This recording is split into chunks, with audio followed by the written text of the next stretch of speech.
সকাল সকাল ছাদে উঠলাম সবজি তোলার জন্য। প্রথমে চেরি গাছের বালতি থেকে 2-3টা ডাঁটা শাক তুলে নিলাম। এই ডাঁটা শাকগুলো এমনভাবে বড় হচ্ছে যেন মামার বাড়িতে ঠাকুরমাকে চেপে রেখে বড় হচ্ছে। আর এখানে ঠাকুরমা হলো আমার চেরি গাছটা।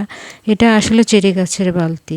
ডাঁটা শাকগুলি শিকড় বড় হয়ে যাওয়ায় তুলতে কষ্ট হচ্ছিল, কিন্তু ডাঁটা শাকগুলি খুবই নরম। সবেদা গাছেরও একই অবস্থা। সবেদা গাছের গোড়ায়ও ডাঁটা শাক উঠে পড়ে গেছে, গাছটাকে চেপে রেখেছে। এগুলি দিয়ে আমার একটা তরকারি হয়ে যাবে, কারণ ভিডিও তো বোঝা যাচ্ছে না, কিন্তু এটা অনেকটা মোটা এবং লম্বা।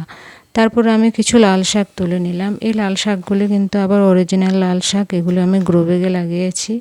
অন্য যে লাল শাক হয় এগুলোর কাণ্ডগুলো একটু খয়েরি রঙের হয়, কিন্তু এই লাল শাকগুলি পুরো পিঙ্ক কালারের।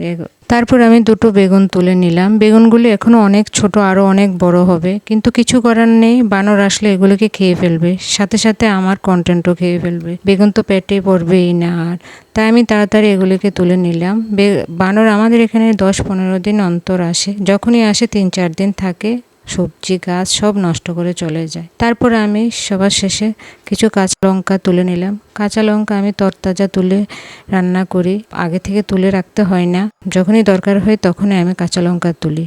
এই হলো আমার আজকের হারভেস্টিংয়ের ডালা। আজকে বেশি কিছু হারভেস্ট করিনি, কারণ আমি তো একদিন পর পরে অনেক সবজি হারভেস্ট করি। ভিডিও ভালো লাগলে অবশ্যই একটা লাইক করবেন, কমেন্ট করবেন, সাথে সাথে চ্যানেলটাকে সাবস্ক্রাইব করবেন।